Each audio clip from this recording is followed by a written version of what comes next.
찬송가 438장 내 영혼이 은총 입어 찬송 부르심으로 하나님께 영광 올려드리겠습니다. 내 영혼이 은총 입어 중한 죄짐 벗고 보니 슬픔 많은 이 세상도 천국으로 가도다. 할렐루야 찬양하세. 내 모든 죄 사함받고 주 예수와 동행하니 그 어디나 하늘나라. 주의 얼굴 뵙기 전에 멀리 뵈던 하늘나라. 내 맘속에 이루어지니 날로 날로 가깝도다. 할렐루야 찬양하세. 내 모든 죄 사함받고 주 예수와 동행하니 그 어디나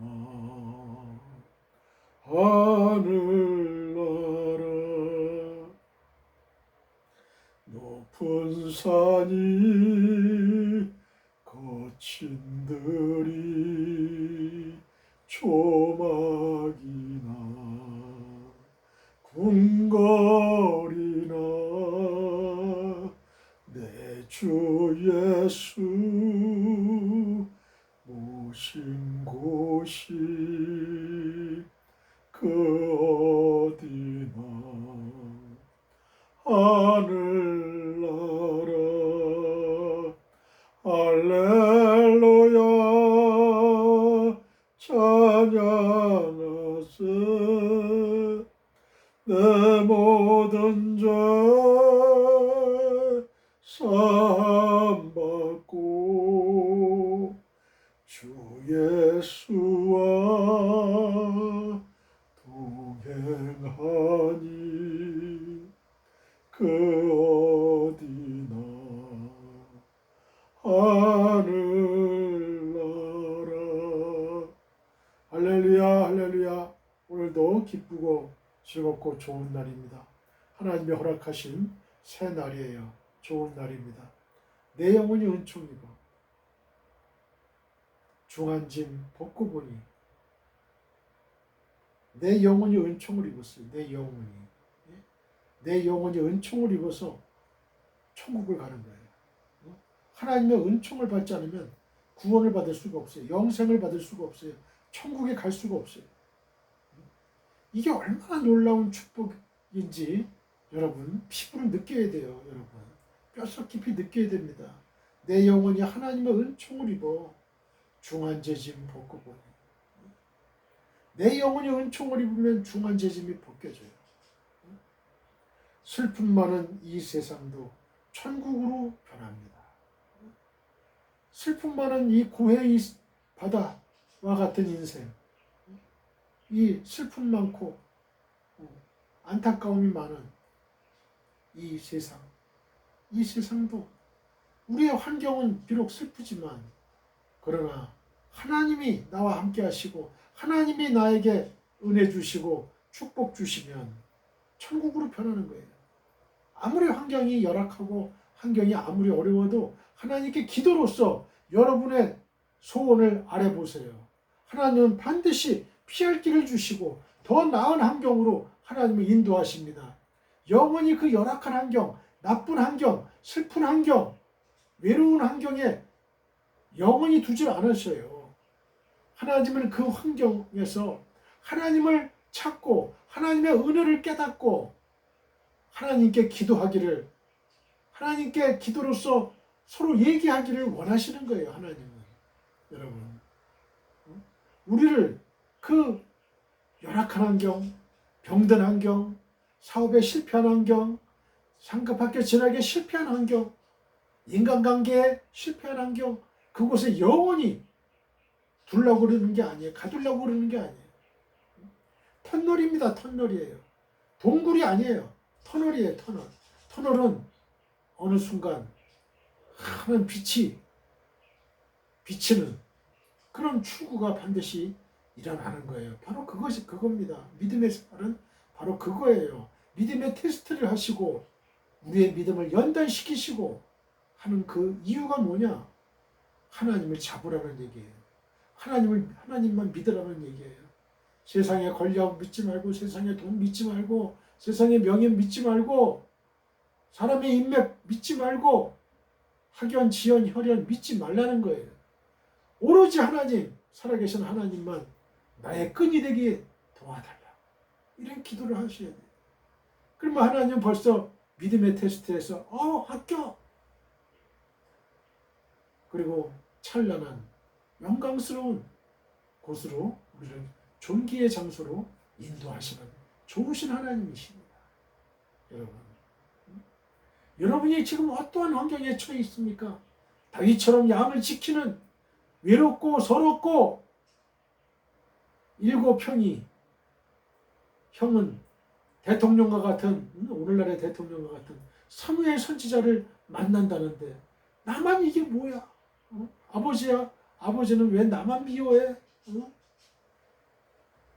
물론 형들도 목동이었겠죠. 형들의 양도 있었겠죠. 돌보는 양이 있었겠죠. 왜 나만 형들의 양을 다 인수받아가지고 왜 나만 이 고생을 시키는 거야? 왜 나는 좋은 옷 입고 머리도 잘 빗고 해서 사무엘 선지자 앞에 왜 나는 가지 못할까? 이런 생각이 들었을 수도 있어요. 그죠? 인간인지라. 그러나 다윗은 믿음을 가졌어요. 하나님에 대한 믿음을 가졌어요. 내가 비록 이곳에서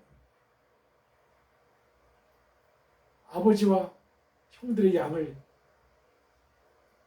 대신 돌보고 있지만, 그러나 하나님은 반드시 이것을 통해서 나에게 더 좋은 곳으로 하나님은 나를 인도하실 거예요.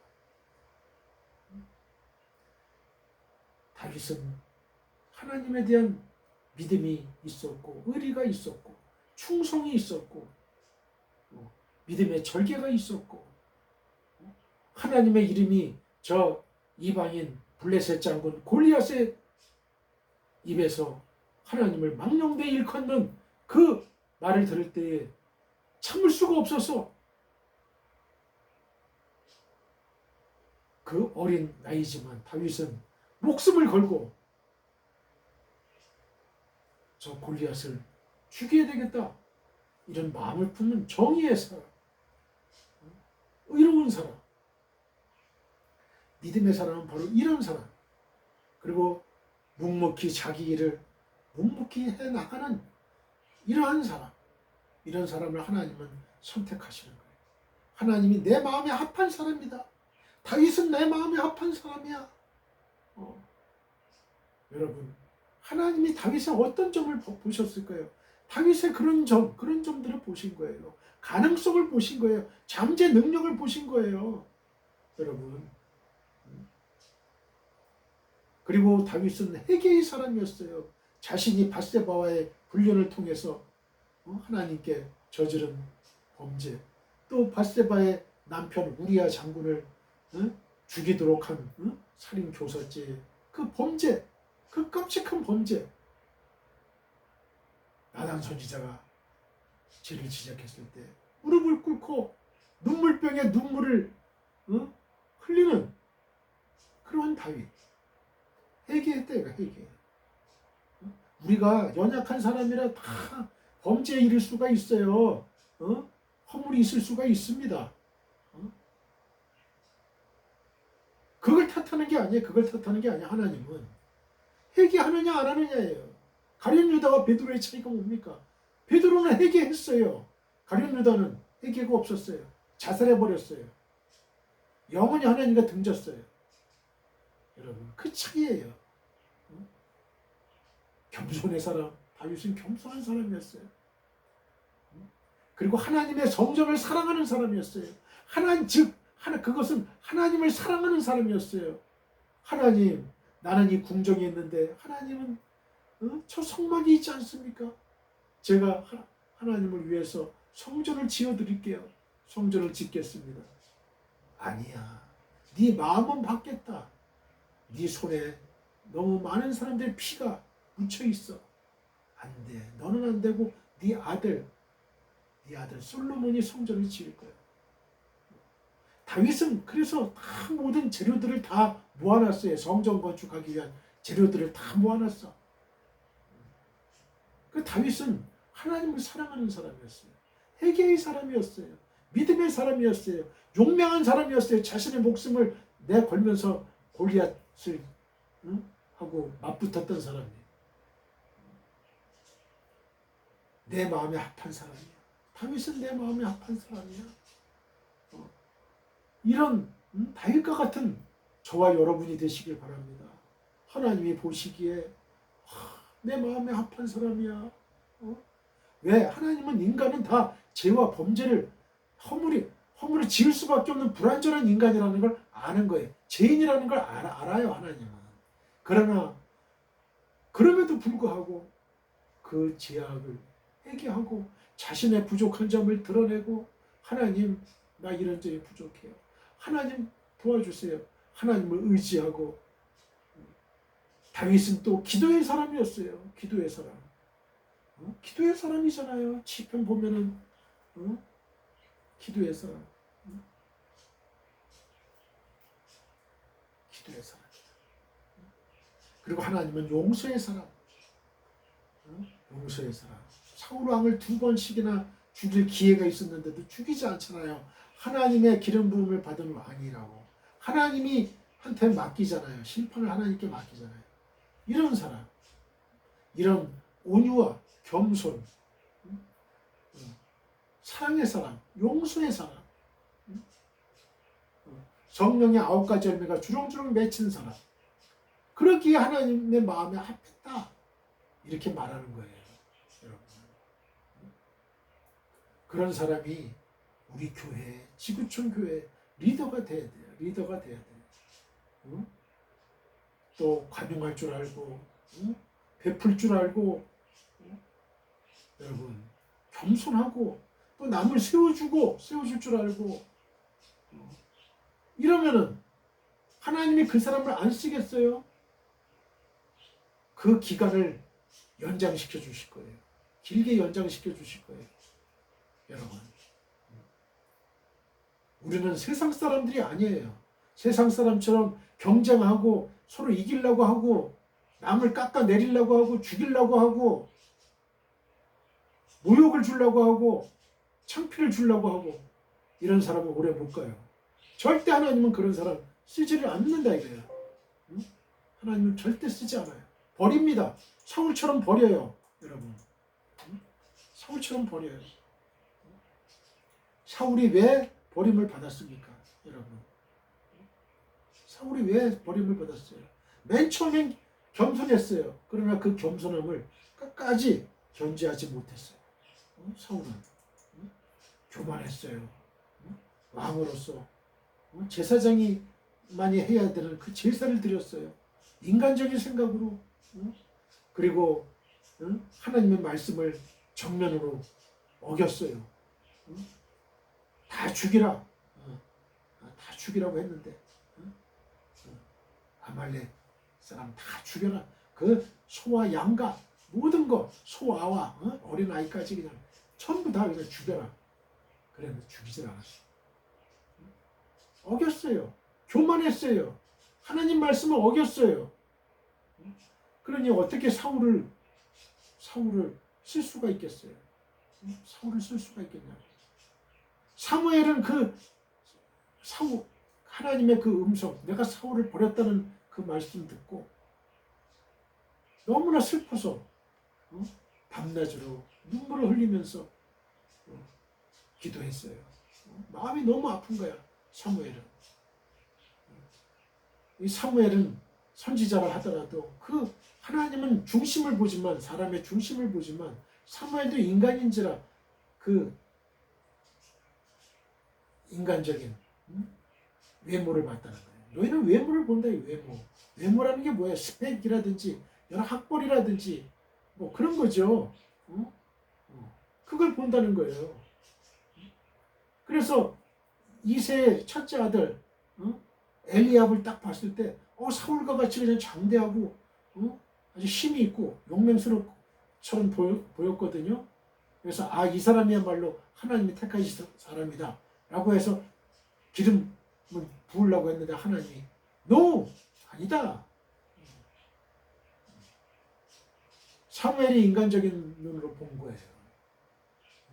사무엘이 잘못 본 거죠. 그러나 사무엘은 하나님의 음성을 듣는 사람이었어요. 빨리 깨닫고 하나님 뜻대로 한 거죠. 그래서 말지 아들 다윗을 불러오라 해서 기름을 부은 거 아니겠습니까? 이런 사람. 다윗은 아버지의 양과 염소, 곰이나 사자의 발톱에 찢길 때 그걸 물리치고 주먹으로 치고 해가지고 살렸어요. 한 영혼이라도 한 양이라도 살리려고 하는 그 마음, 그거를 높이 보는 거예요. 하나님은 또 그걸 보는 거야. 양을 맡겼는데 점점 양이 그냥 죽어가, 그냥 달아나. 이러면 그 목자는 태자예요. 태자 목자, 가짜 목자. 하나님과 함께하는 목자가 돼야 돼. 하나님과 함께하는 목자가 되면 양이 점점 늘어나요. 하나님이 축복을 주셔가지고. 할렐루야, 찬양하세. 내 모든 죄 사함받고. 다윗은 찬양의 사람이었어요. 수금을 잘 타고 수금과 비파를 잘 타는 아주 음악적인 재질도 있고 춤도 잘 추고 그 법궤가 예루살렘 성으로 들어올 때 얼마나 그냥 좋았는지, 옷이 벗겨질 정도로, 바지가 벗겨질 정도로 그걸 미갈이 봤단 말이에요. 미갈이. 그래서 아주 우습게 여긴 거죠, 다윗은. 그러면 안 된다는 거예요. 그러면 내 모든 죄 사함받고 주 예수와 동행하니 그 어디나 하늘나라. 예수님이 우리 교회의 목자예요. 목자장이에요. 주의 얼굴 뵙기 전에 멀리 뵈던 하늘나라. 그죠? 우리의 신앙은 체험이 있어야 돼요. 하나님을 만나는 경험을 매일매일 해야 됩니다. 기도로서, 말씀으로서, 찬양으로서. 내 마음속에 이뤄지니 날로 가깝다. 그렇죠? 나야 마음속에 천국이 이뤄진 거예요. 성전이에요, 성전.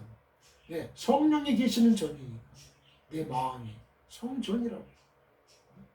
그래서 우리 한 사람 성도 하나를, 한 사람을 교회라고 그러잖아요. 교회. 네.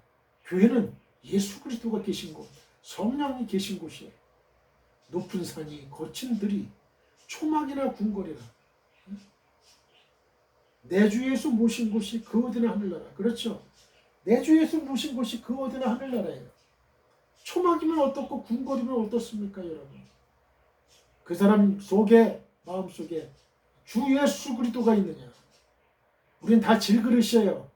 그러나 그리스도와 같은 보화와 같은 그리스도가 내 마음에 있으면 내가 귀해진 거예요. 내가 귀해지는 거야. 비록 겉은 질그릇이야. 아무 쓸모없는 질그릇이지만 그 질그릇 안에 보화 같은 그 보화이신 그 예수 그리스도가 그 질그릇과 같은 내 마음속에 있으면, 모시면 그 사람은 빛나는 거예요. 빛나는 거예요. 이와 같은 사람들이 돼야 돼요.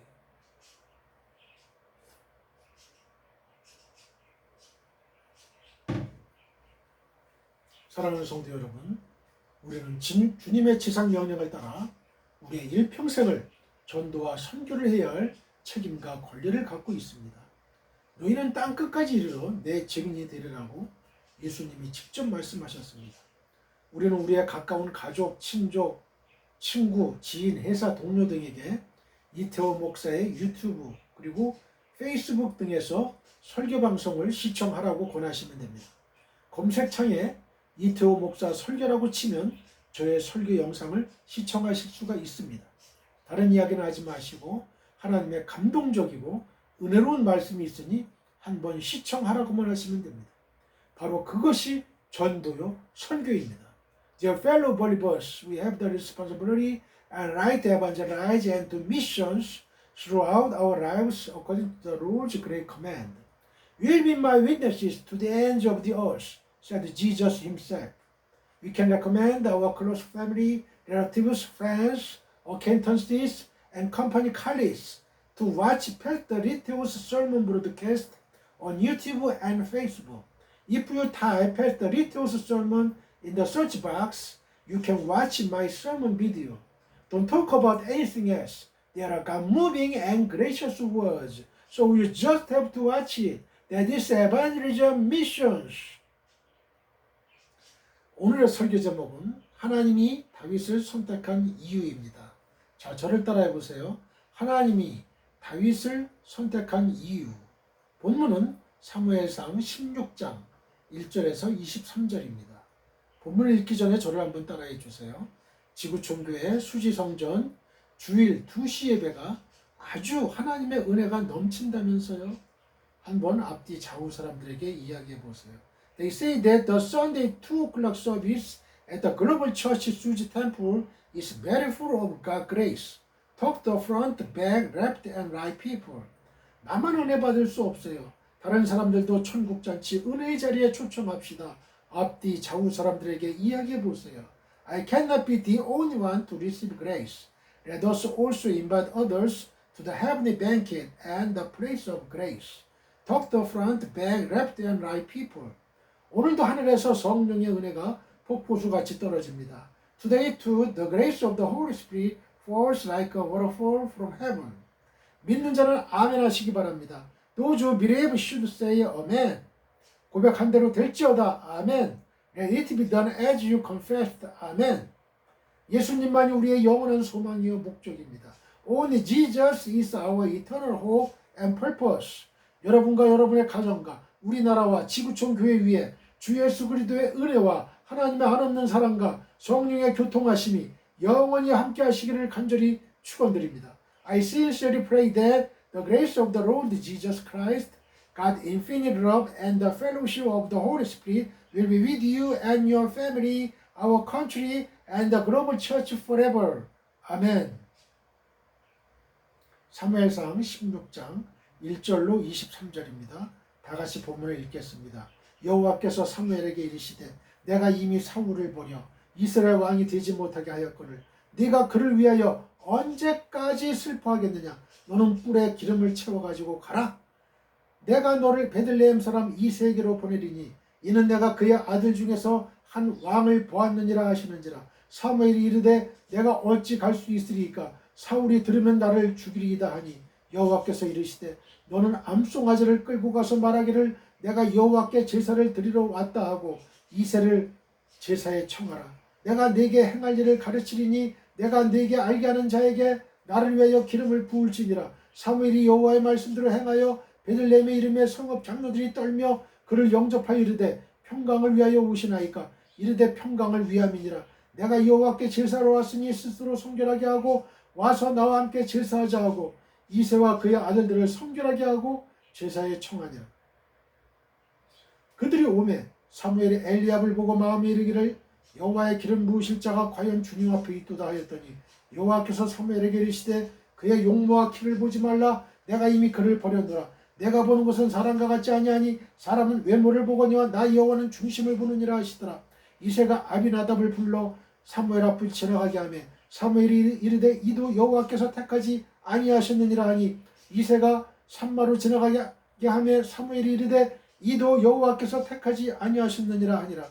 이새가 그의 아들 일곱을 다 사무엘 앞으로 지나가게 하나 사무엘이 이새에게 이르되 여호와께서 이들을 택하지 아니하셨느니라 하고 또 사무엘이 이새에게 이르되 네 아들들이 다 여기 있느냐. 이새가 이르되 아직 막내가 남았는데 그는 양을 지키나이다. 여기 밑줄 그으세요. 그는 양을 지키나이다. 사무엘이 이새에게 이르되 사람을 보내어 그를 데려오라. 그가 여기 오기까지는 우리가 식사자리에 앉지 아니하겠노라. 이에 사람을 보내어 그를 데려오면 그의 빛이 붉고 눈이 빼어나고 얼굴이 아름답더라. 여호와께서 이르시되 이가 그니 일어나 기름을 부으라 하시는지라. 사무엘이 기름 불병을 가져다가 그의 형제 중에서 그에게 부었더니 이날 이후로 다윗이 여호와의 영에게 크게 감동되니라. 사무엘이 떠나서 라마로 가니라. 여호와의 영이 사울에게서 떠나고 여호와께서 부르시는 악령이 그를 번뇌하게 한지라. 사울의 신하들이 그에게 이르되 보소서 하나님께서 부르시는 악령이 왕을 번뇌하게 하온지라. 원컨대 우리 주께서는 당신 앞에서 모시는 신하들에게 명령하여 수금을 잘 타는 사람을 구하게 하소서. 하나님께서 부르시는 악령이 왕에게 이를 때에 그가 손으로 타면 왕이 나으시리이다 하는지라. 사울이 신하에게 이르되 나를 위하여 잘 타는 사람을 구하여 내게로 데려오라 하니 소년 중 한 사람이 대답하여 이르되 내가 베들레헴 사람 이새의 아들을 본즉 수금을 탈 줄 알고 용기와 무용과 구변이 있는 준수한 자라. 여호와께서 그와 함께 계시더이다 하더라. 사울이 이에 전령들을 이새에게 보내어 이르되 양치는 내 아들 다윗을 내게로 보내라 하며 이새가 떡과 한 가죽 부대의 포도주와 염소 새끼를 나귀에 실리고 그의 아들 다윗을 시켜 사울에게 보내니 다윗이 사울에게 이르러 그 앞에 모셔서매 사울이 그를 크게 사랑하여 자기의 무기를 드는 자로 삼고 또 사울이 이새에게 사람을 보내어 이르되 원컨대 다윗을 내 앞에 모셔 서게 하라. 그가 내게 은총을 얻었느니라 하니라. 하나님께서 부리시는 악령이 사울에게 이를 때에 다윗이 수금을 들고 와서 손으로 탄즉 사울이 상쾌하여 낫고 악령이 그에게서 떠나더라. 아멘.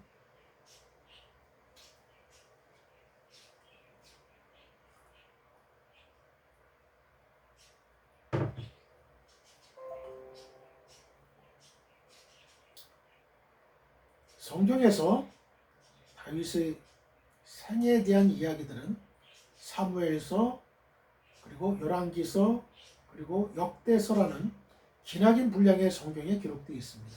또 다윗이 쓴 시편을 비롯해서 다윗의 후손으로 오실 메시아에 대한 예언까지 합하면 구약 성경의 상당한 부분이 다윗에 대한 말씀들이 기록되어 있음을 성경을 통해서 우리는 발견할 수가 있어요. 다윗이라는 사람은 구약에서 대단히 중요한 사람인데요. 다윗은 이스라엘의 2대 왕이죠. 2대 왕으로서 이스라엘 민족을 부흥케 하고 번영케 하는 일에 결정적인 역할을 감당합니다. 다윗은 왕이었지만 철저하게 하나님만을 섬기는 사람이었고 하나님 앞에 겸손한 사람이었어요. 하나님께서 다윗에게 주셨던 가장 아름다운 명칭은 하나님 마음에 합한 사람이라는 명칭이에요. 다윗은 내 마음에 합한 사람이야. 하나님을 온전히 섬기던 다윗은 하나님이 그에게 맡겨주신 이스라엘 민족 역시 잘 지도하고 다스렸던 왕이었어요. 어떻게 보면 하나님은 다윗을 테스트했던 건지 몰라요. 왜? 다윗이 나중에 이스라엘 민족의 왕이 됐어요. 왕이라는 게 뭐예요? 백성들을 잘 다스려야 되잖아요. 그러니까 목동으로서 양을 잘 다스린다고 한다면 내 백성을, 이스라엘 백성을 맡겨도 된다라고 하는 생각이 계셨을 거예요. 하나님은. 적은 일에 충성하는 거 보면 알아요. 적은 일에 충성하는 자에게 큰 일을 맡겨요. 사람이라는 건 다 마찬가지입니다. 회사 생활에서도 마찬가지예요. 적은 일이라고 도외시하고 하찮게 여기고 나 같은 사람이 왜 이런 일을 해야 되나 하면서 불만하고 불평하고 그 일을 안 하고 회피하고 이러면요. 그 사람한테는 기회가 안 주어져요. 축복이 안 따라요. 그러나 다윗처럼 비록 내가 목동이지만 양을 치는 목동이지만 그때 당시에는 목동이 그 3D 업종의 하나였어. 그러니까 환영받는 직업이 아니었다고. 그 냄새나고 그 고된 아주 그 낮의 더위로 얼굴이 까맣게 변했을 거예요. 그죠? 되게 3D 업종에 종사하는 사람들 얼굴이 까매요. 뭐 남들처럼 뭐 바캉스 가가지고 얼굴을 태운 게 아니에요. 낮의 더위에 일을 해야 되니까, 노동을 해야 되니까. 여러분, 그런 가운 그 3D 업종도 귀하게 여겨보세요. 여러분, 하나님의 축복이 떨어져요. 하나님이 쓰셔요. 여러분, 언젠가 쓰십니다. 그 테스트예요. 테스트다. 그러니까 하나님이 테스트에 통과하니까 하나님이 왕으로서 이스라엘 민족을 다스리게 하는 왕을 만든 거 아니에요. 항상 기회는 있게 돼요. 항상 기회는. 비록 지금은 사울왕 시대지만 그러나 여러분 항상 기회는 있게 돼요. 도살에게 있어요. 기회라는 건 항상 있어요. 저수조 탱크에 실 같은 크랙, 그 깨어짐, 금이 있어요. 금이가 있어요. 저수저 같은 몇백 톤, 몇천 톤의 그 저수저 안에도 그런 크랙이 있으면 그게 물이 맨 처음에는 안 나오는 것처럼 보이지만 그 크랙이 점점 그 압력에 의해서 크랙이 점점 넓어지면서 물이 쏟아지게 되어 있어요. 여러분의 지금 상황이 큰 저수조 안에 실금 같은 그런 금입니까? 거기를 통해서 그 물이 쏟아져 나올 때가 있어. 축복의 강물이 쏟아져 나올 때가 있어. 무시하면 안 돼요. 조그만 일. 양을 지키는 그냥 평범한 일, 조그만 일. 교회에서도 마찬가지예요. 봉사할 때도 나한테 맡겨진 거 하찮게 생각하지 마세요. 귀하게 여기세요. 그러면 그 실금 같은 그 축복의 강물이 흘러들어와. 그래서 이스라엘 백성들은 그들의 전 역사를 통틀어서 가장 영광스러운 임금을 항상 다윗으로 꼽습니다. 그리고 오늘날도 다윗 왕 때의 영광을 회복하고자 그때로 돌아가고 싶은 소망을 가지고 있어요. 하나님을 온전히 섬기던 믿음과 겸손의 왕 다윗. 그는 하나님 보시기에 합당한 사람이었고 백성들에게도 가장 많은 존경을 받았던 민족의 영웅이었습니다. 우리나라의 이순신 장군 민족의 영웅으로 하잖아요. 이순신 장군 이전에 고려시대 때는 누구? 강감찬 장군. 강감찬 장군이 요나라와의 전쟁을 매듭짓고 100년 이상의 평화를 가져왔어요. 동북아 평화를 가져왔어요. 그래서 고려가 부흥할 수 있었던 거예요. 그러나 이보다 더 중요한 게 있는데 그것은 다윗을 통해서 다윗의 후손으로 메시아 되시는 예수 그리스도가 이 땅에 오신다는 사실이에요. 신약 성경의 첫 페이지 마태복음 1장 1절은 이렇게 시작되죠. 아브라함과 다윗의 자손 예수 그리스도의 계보라. 신약 성경의 첫 번째 시작에서는 예수 그리스도의 족보를 소개하면서 아브라함과 다윗의 자손이라고 소개하고 있어요. 누가복음에도 보면 누가복음 1장 32절에 예수님의 탄생 소식을 천사들이 전할 때 주 하나님께서 그 조상 다윗의 왕위를 그에게 주시리니라고 선포합니다. 이사야서 예레미야서를 보면요. 이사야 11장 1절, 예레미야 23장 5절. 이새의 줄기에서 한 싹이 나고 다윗에게서 의로운 가지가 세워진다 라고 예언이 되어 있습니다. 이새는 다윗의 아버지죠.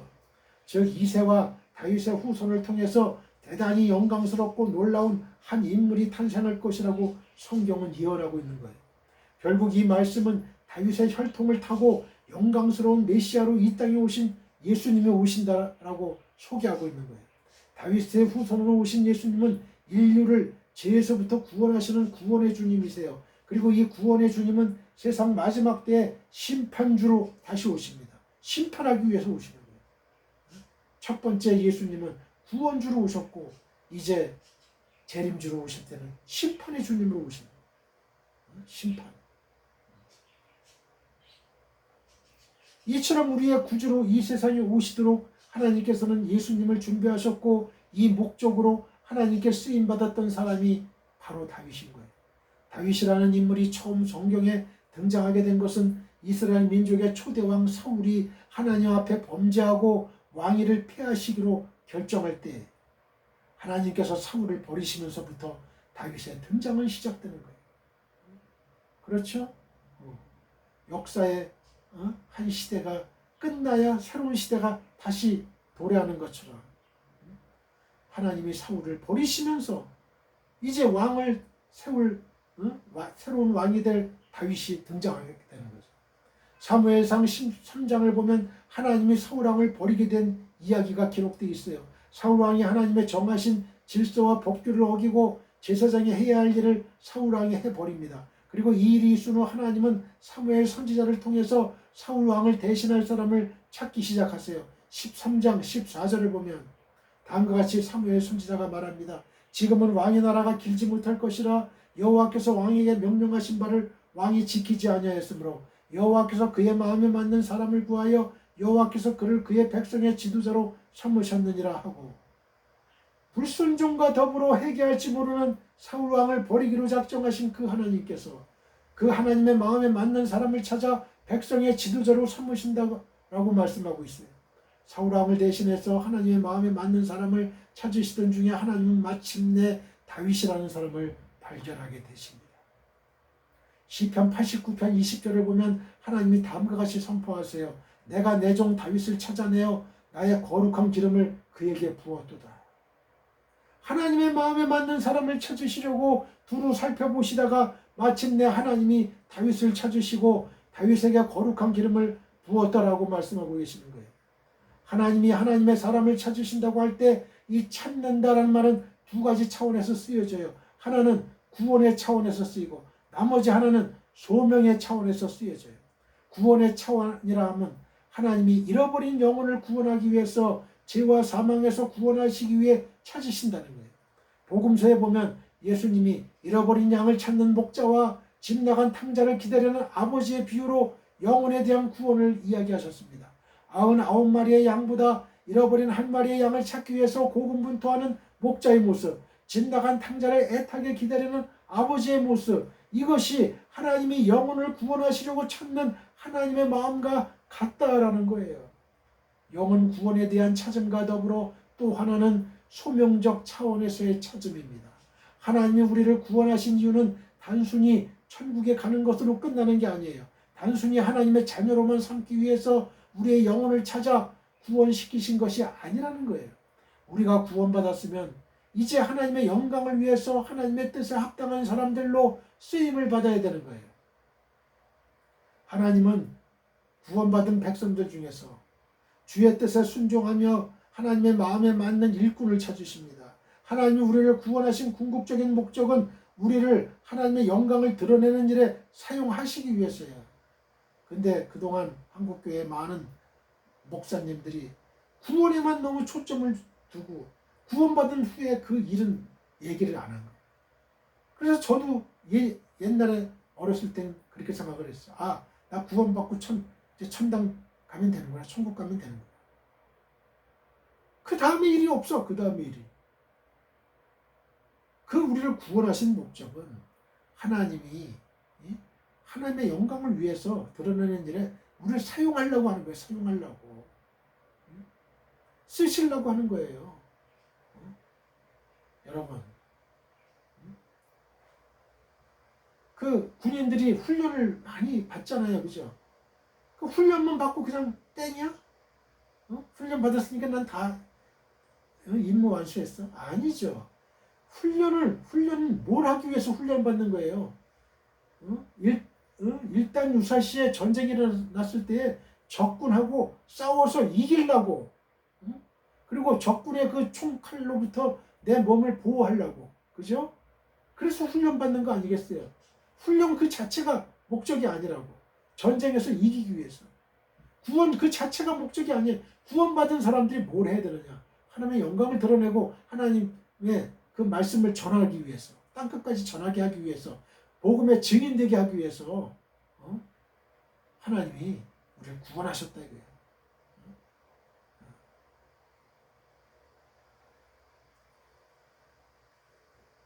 여러분, 그걸 잘 아셔야 돼요.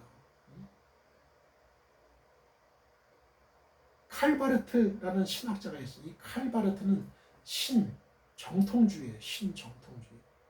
정통주의의 새로운 정통주의다 이런 말 하는 거예요. 그 어디에서 이게 얘기가 나왔냐면은 1875년인가요? 그 미국의 북장로교 교단에서 그 근본주의 교리를 발표했어요. 근본주의라는 게 뭐냐면 성경의 무호성, 성경은 오류가 없다는 것. 그리고 예수님의 동정녀 탄생,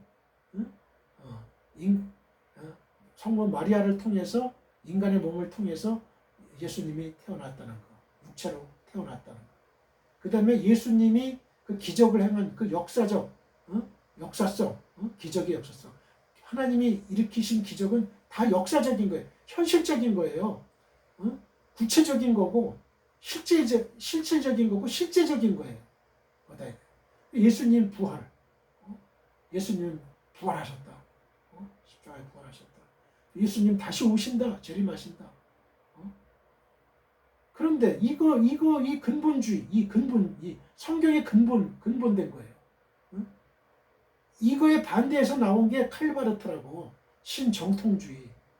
그리고 로잔 선교대 그거 인천에서 하는 거 거기에 신복음주의가 나오는데 그거 잘못된 거예요. 그거. 신복음주의는 신정통주의하고 똑같은 거예요. 신복음주의는 신정통주의가 핵심 내용이에요. 칼바르트가 주장한 신정통주의. 근데 이게 뭐냐? 신정통주의. 칼바르트가 주장한 신정통주의와 신복음주의. 응? 신복음주의. 이게 최성원 목사도 신복음주의라는 말을 썼는데. 응? 여러분, 이건 자유주의예요. 자유주의. 아까 제가 말한 북장로교 교단에서 주장한 그 근본주의, 성경의 그 5대 진리, 그거를 부인하는 거예요. 그거.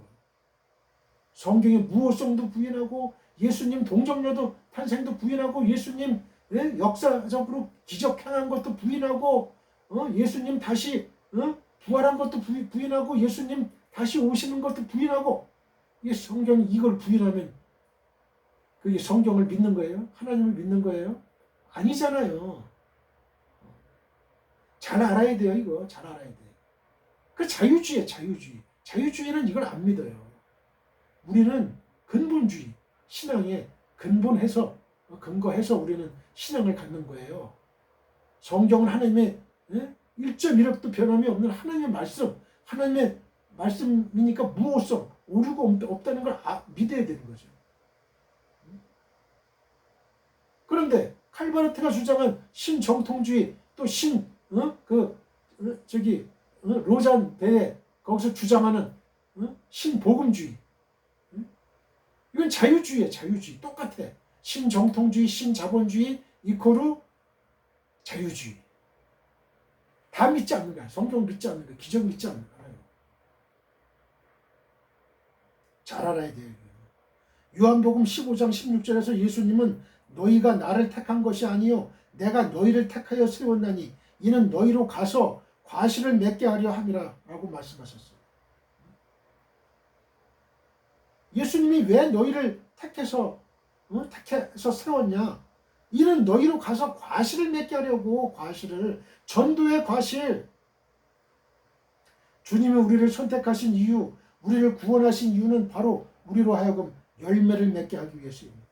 성령의 열매, 전도의 열매, 복음의 열매, 사랑의 열매, 성령의 9가지 열매가 주렁주렁 맺히는 것. 사랑, 희락, 화평, 오래 참음, 자비, 양선, 충성, 온유, 절제, 갈라디아 5장 22절 23절에 성령의 9가지 열매가 주렁주렁 맺히게 하기 위해서. 오늘도 하나님은 하나님의 마음에 맞는 사람, 그분의 사명을 감당할 주의 일꾼들을 찾으시고 계세요. 지금도. 누가 과연 내 마음에 맞는 사람이냐? 누가 누구를 리더로 세울까? 누구를 왕으로 세울까? 하나님은 지금도 찾고 계세요. 저와 여러분 역시도 이처럼 하나님 마음에 맞는 사람이 되어서 귀한 주님의 일을 온전히 감당할 수 있는 사람이 돼야 되지 않겠어요? 그러기 위해서 우리는 오늘 다윗의 이야기를 배우는 거예요. 하나님이 많은 사람 가운데서 다윗을 찾아서 선택한 이유를 살펴봄으로써 저와 여러분 역시도 다윗처럼 하나님 앞에 귀한 일꾼으로 하나님의 영광을 위해서 사용되는 사람들이 될 수 있기를 축원드립니다. 할렐루야. 우리는 다윗이 하나님 앞에 선택받은 이유를 두 가지 차원에서 생각해 볼 수 있어요. 다윗이 하나님 앞에 선택받은 이유는 여러 가지가 있죠. 앞으로 2, 3 계속 이어나갈 수가 있어요. 시간 관계상 오늘은 두 가지 차원에서만 생각하는 거예요. 하나는 심적인 측면에서요. 또 하나는 인간적인 측면에서 생각할 수 있습니다. 첫 번째로 심적인 측면에 대해서 살펴보면요. 하나님의 기뻐하신 뜻대로 다윗을 선택하셨다고 이야기할 때 그 의미는 다윗이 뛰어나고 훌륭해서 그 조건만 보시고 다윗을 선택한 게 아니라는 사실을 먼저 알고 있어야 돼요. 하나님은 인간적인 조건을 초월해서 하나님의 주권대로 다윗을 선택하셨다는 사실을 인식해야 되는 거예요. 여러분, 리더로 선택하는 거는 인간이 선택하는 게 아니에요. 인간이 선택하는 것 같지만 하나님이 선택하는 거야. 하나님이. 인간은 사무엘처럼 불완전해요. 그러니까 어떻게 돼? 기도해야 돼요. 하나님의 마음에 맞는 사람이 누굽니까? 하나님 어떤 사람을 리더로 세워야 됩니까? 물어봐야죠. 물어봐야지. 하나님한테 안 물어보고 리더 세웠다간 그 리더는 사무랑처럼 또 패해져요. 응? 이 사람을 세워. 다윗을 세워. 이 사람은 내 마음에 아픈 사람이야. 그러면 다윗의 왕위는 계속 이어지는 거예요. 여러분. 응? 이어지는 거예요. 하나님께 물어봐야 돼. 하나님께. 응? 여러분. 응? 하나님께 물어봐야죠. 하나님은 인간적인 조건을 초월해서 하나님의 주권대로 다윗을 선택하셨다는 사실을 우리는 분명히 알아야 돼요. 1절을 보시기 바랍니다. 여호와께서 사무엘에게 이르시되 내가 이미 사울을 버려 이스라엘 왕이 되지 못하게 하였거늘 네가 그를 위하여 언제까지 슬퍼하겠느냐.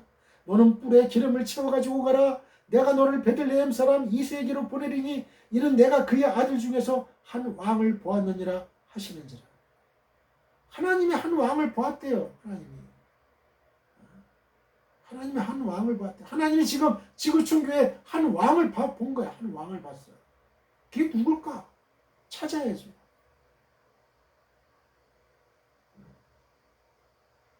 설교를 들어야죠. 설교를. 설교를 들으면 그 사람의 인품과 인격과 모든 게 다 나타나. 실력이 나타나. 실력이. 한두 편 가지고는 안 돼요. 좀 여러 편 들어야 돼. 그래야 나와. 그래야. 나올 때까지. 그 사람의 진면목이 나올 때까지. 급할 거 없어요. 급할 거 없어요. 급하게 먹는 법이 취하는 거예요. 16장 앞부분에서는 하나님이 사무엘을 통해서 사울 왕을 이을 사람을 선택하라고 하셨고요.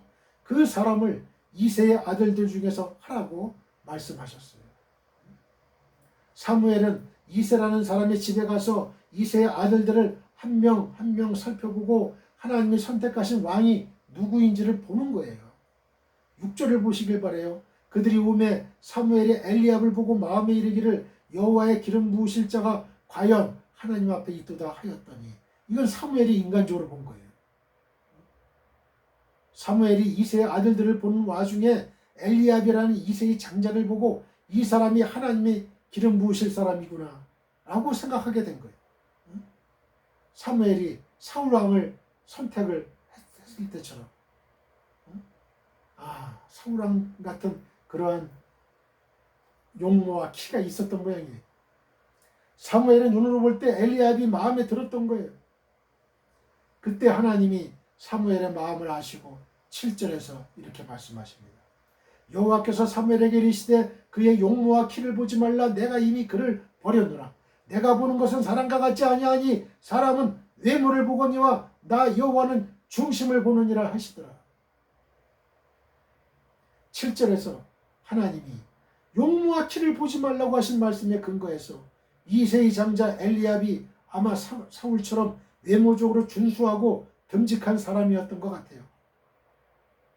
인간적인 생각으로 볼 때 용모와 신장에 뛰어났고 장자였던 엘리압을 사울의 후계자로 뽑는 건 어찌 보면 당연한 것이었어요.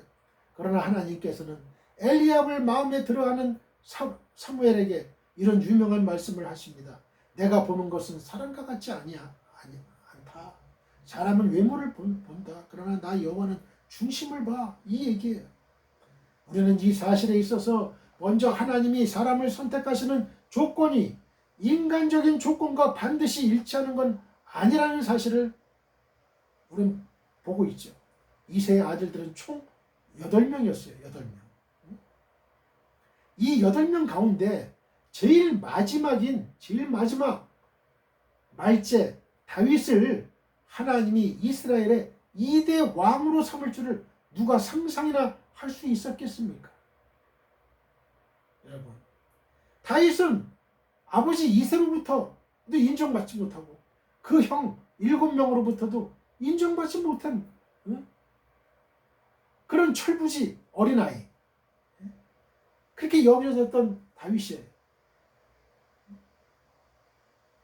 더욱이 나중에 보시면 나오지만 다윗은 여자처럼 곱상하게 생긴 남자였어요. 그리고 그의 주된 일은 아버지의 양을 치는 목동이었죠. 그러나 하나님의 마음은 이 다윗에게 머물러 있었다는 사실을 이 말씀을 통해서 보는 거예요. 하나님의 마음이 과연 어느 사람에게 머물러 있느냐, 스테이하고 있느냐, 남아있느냐, 지금 존재하고 있느냐. 다윗에게 머물러 있는 거예요. 하나님의 마음은. 오늘도 하나님께서는 사람들 가운데서 하나님의 사람을 찾으십니다. 하나님의 손길에 붙들림을 받아서 하나님께로부터 받은 재능과 개성, 은사를 가지고 주님과 주님의 사람들을 섬길 수 있는 사람들을 찾고 계십니다. 그러나 먼저 분명히 해야 될 것은 사람들의 조건과 인간적인 기준을 따라서 하나님이 사람을 선택하는 것은 아니라는 사실이에요. 여러분, 저는 여기에서 또 중요한 교훈을 얻습니다. 여러분, 사람은 사무엘도 그랬어요. 나이를 보고 선택했죠. 그죠? 다윗은 나이가 어리니까. 여러분, 엘리압은 나이가 많으니까 선택했다. 이건 말도 안 되는 거죠. 거꾸로 얘기하면은 다윗이 나이가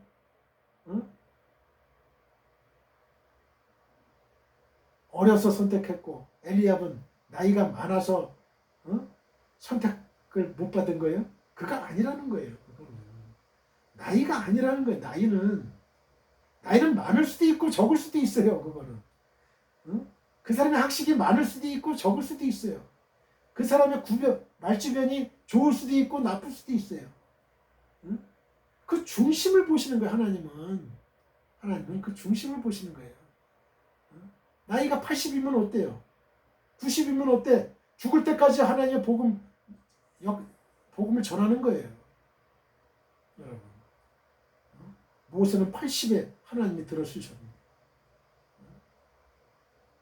여러분, 갈렙은 85세에 여호수아에게 저 헤브론 산을 내게 달라고, 나에게 젊은이 못지않은 힘과 용맹이 있다고, 나의 믿음이 있다고, 나에게 달라고, 하나님이 약속하신 그 땅 헤브론 산지를 달라고. 모세가 나이가 많다고 하나님의 일을 못했습니까? 모세는 120세 죽는 그날까지도 알력이 흐리지 않았다는 거예요. 눈이 흐리지 않았다는 거예요. 나이가 많다고 체력이 저하된 것도 아니에요. 또 나이가 젊다고 체력이 왕성한 것도 아니야. 하나님이 주시는 체력이 있으면 나이가 무슨 상관이 있어요. 나이가. 오히려 나이가 많고 그럴수록 더 사람을 잘 알고 사회를 더 잘 알고 세상을 더 잘 알고 하나님을 더 잘 알 수 있어요. 결코 인간적인 기준을 대면 안 된다는 거예요.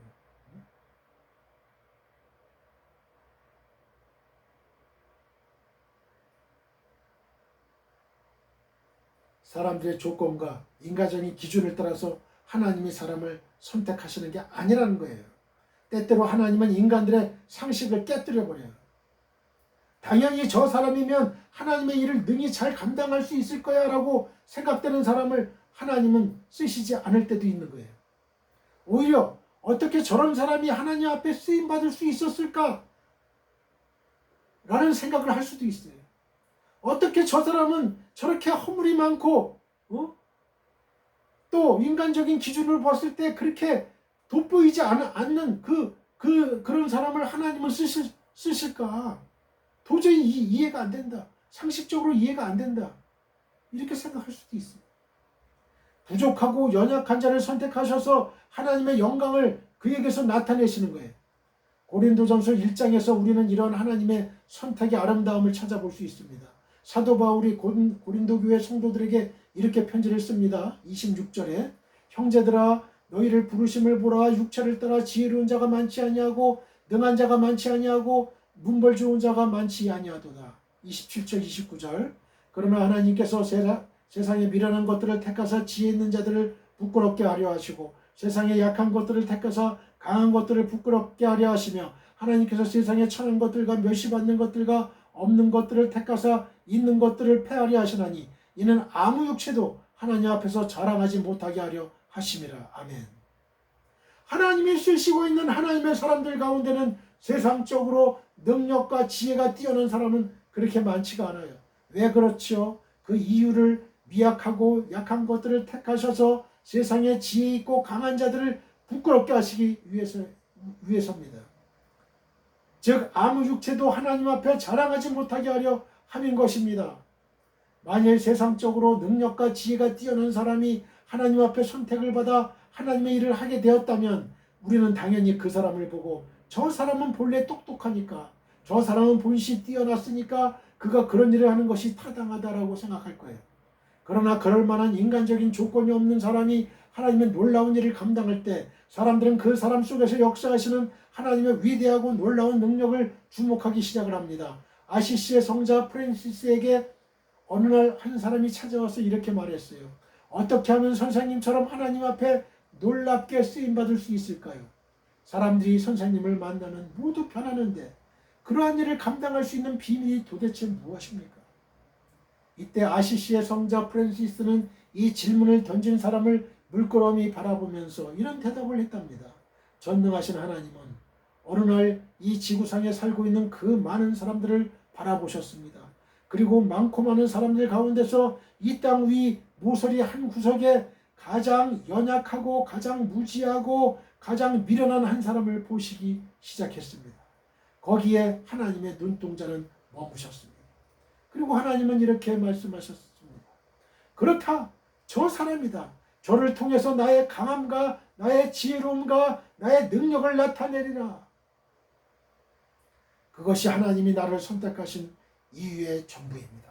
오늘 본문도 마찬가지예요. 아무도 다윗을 주목하지 않고 생각하지 않았습니다. 그의 아버지 이새조차도 실제로 다윗을 제껴놓고 제외시키고 다른 아들들을 사무엘에게 보여주기를 원했습니다. 민족의 지도자 사무엘이 집안에 왔는데 다윗은 저 멀리 양이나 치는 곳에 보내졌어요. 집안에서도 큰 사랑과 대접을 받지 못하던 그러한 사람이 바로 다윗이었던 거예요.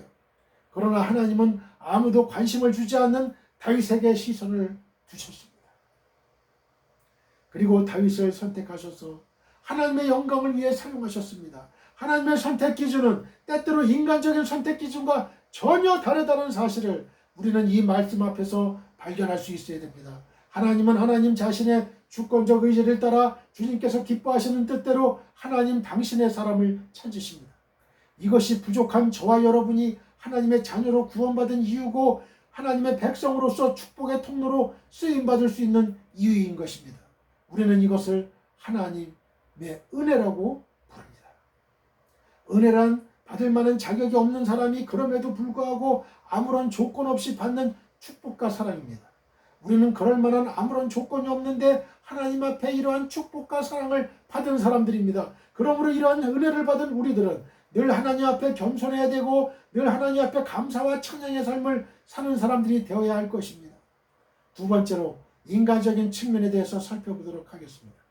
우리가 신적인 측면에서 생각할 때 먼저 이 사실을 분명히 알아야 돼요. 하나님이 다윗을 선택하시고 쓰신 것이 다윗의 능력이 출중하고 다윗이 훌륭한 공로나 업적이 있어서가 아니라는 거예요. 즉 인간적으로 어떠한 허물이 없어서가 아니에요. 그 사람이 또 죄가 없어서가 아니에요. 죄를 지을 가능성은 다 있는 거예요. 인간은. 다윗이 선택받은 것, 그것은 하나님이 기뻐하시는 뜻대로 하나님의 전적인 주권과 섭리임을 알아야 됩니다. 그러나 우리는 동시에 인간적인 측면을 간과해서는 안 됩니다. 하나님 당신의 기뻐하시는 뜻대로 다윗을 선택하셨음에도 불구하고 여전히 다윗에게는 하나님 앞에 선택을 받을 만한 인격적인 자질이 있었다는 사실도 동시에 바라보아야만 됩니다. 신적인 측면과 동시에 인간적 측면을 무시할 수가 없습니다. 하나님은 일찍이 사울을 보리시기로 작정하고 사람을 찾으시면서 이렇게 말씀하셨어요. 내 마음에 맞는 사람을 내가 찾으리라. 하나님은 하나님의 마음에 맞는 사람으로서의 자질, 인격적인 특성을 이 다윗이라는 한 목동에게서 보셨습니다. 그래서 사도행전에서 이러한 유명한 말씀이 나와요. 사도행전 13장 22절 사울을 패하시고 다윗을 왕으로 세우시고 증거하여 가라사대 내가 이새의 아들 다윗을 만나니 내 마음에 합한 사람이라 내 뜻을 다 이루게 하리라 하시더니 여러분 하나님 마음에 합한 사람은 어떤 사람인지 알아요? 응? 하나님 마음에 합한 사람을 통해서 하나님은 어떤 목적을 이루려고 하시는지 알아요? 하나님의 뜻을 다 이루게 하시려고 하는 거예요. 하나님의 뜻을 이 정도 사람이면 겸손하고 온유하고 그래서 자기 고집 주장대로 하지 않고 내 말에 순종해서 절대 순종해서 잘 해나가겠다. 내 뜻을 다 이루게 할 수 있겠다 하는 사람을 택하는 거예요. 아직 그 자질은 개발되거나 피어나지 않았지만 하나님은 다윗 속에 움직이고 있는 커다란 가능성을 발견하셨어요. 가능성. 그래서 하나님은 다윗을 찾아서 그를 왕으로 선택하셨습니다. 13절 14절을 보기 바랍니다. 사무엘이 기름 뿔병을 가져다가 그의 형제 중에서 그에게 부었더니 이날 이후로 다윗이 여호와의 영에게 크게 감동되니라. 사무엘이 떠나서 라마로 가니라. 여호와의 영이 사울에게서 떠나고 여호와께서 부르시는 악령이 그를 번뇌하게 한지라. 여호와의 영이 성령이죠. 성령이 사울에게서 떠나가지고 누구에게로 갔어요? 다윗에게로 갔어요. 촛대가 옮겨지는 거예요. 13절과 14절에서는 다윗과 사울 왕의 모습이 비교돼서 나옵니다. 여러분, 하나님 계시록에 나오죠. 하나님의 말씀에 순종 안 하고 그렇게 되면 어떻게 돼요? 촛대를 옮긴다고 그러잖아요. 촛대. 사울 왕을 패하고 다윗을 세우잖아요. 다윗 왕을. 다윗이 왕으로서 선택받아서 하나님 앞에 기름 부음을 받고 하나님의 영에게 크게 감동된 순간 사울 왕은 하나님의 영이 떠나고 악령에 의해서 괴롭힘을 당하는 거예요. 대조적이잖아요. 대조적. 사울 왕과 다윗아. 성령이 떠난 자와 성령이 임한 자. 그렇죠? 교만한 자와 겸손한 자. 대조를 이루잖아요. 여러분. 불순종의 사람과 순종의 사람. 악령에 의해서 괴롭힘을 당하는 사울왕을 위해서 신하들은 수금을 잘 타는 사람을 택해서 사울왕의 치료를 돕기로 합니다. 그리고 이때 선택을 받아서 궁중 안에 들어오는 사람이 있는데 그가 바로 다윗이에요. 이때부터 다윗이 궁중 출입을 하기 시작합니다. 궁중 안에 처음으로 발을 들여놓기 시작하면서 조금씩 눈과 귀로 날아 돌아가는 일들을 체험하게 됩니다. 이 다윗이 처음으로 궁중에 발을 들여놓기 시작해요. 사울이 처신을 잘못했죠. 다윗을 왜 죽이려고 해요? 다윗이 똑똑하면 물론 자기 아들 요나단이 있지만 요나단에게 왕위를 물려주려는 욕심은 있었죠. 그러니까 다윗을 죽이려고 했던 거예요. 라이벌이니까, 경쟁자니까. 만약에 사울 왕이 겸손해서 다윗 왕을 내 후계자로 삼고자 하고, 또 사위잖아요. 또 미갈, 그죠? 자기 딸도 줬는데 다윗을 잘 왕의 궁정에서 후계자로 했다면 또 역사는 또 틀려지지 않았을까? 그렇게도 또 생각이 돼요. 그렇게도 생각이 돼요.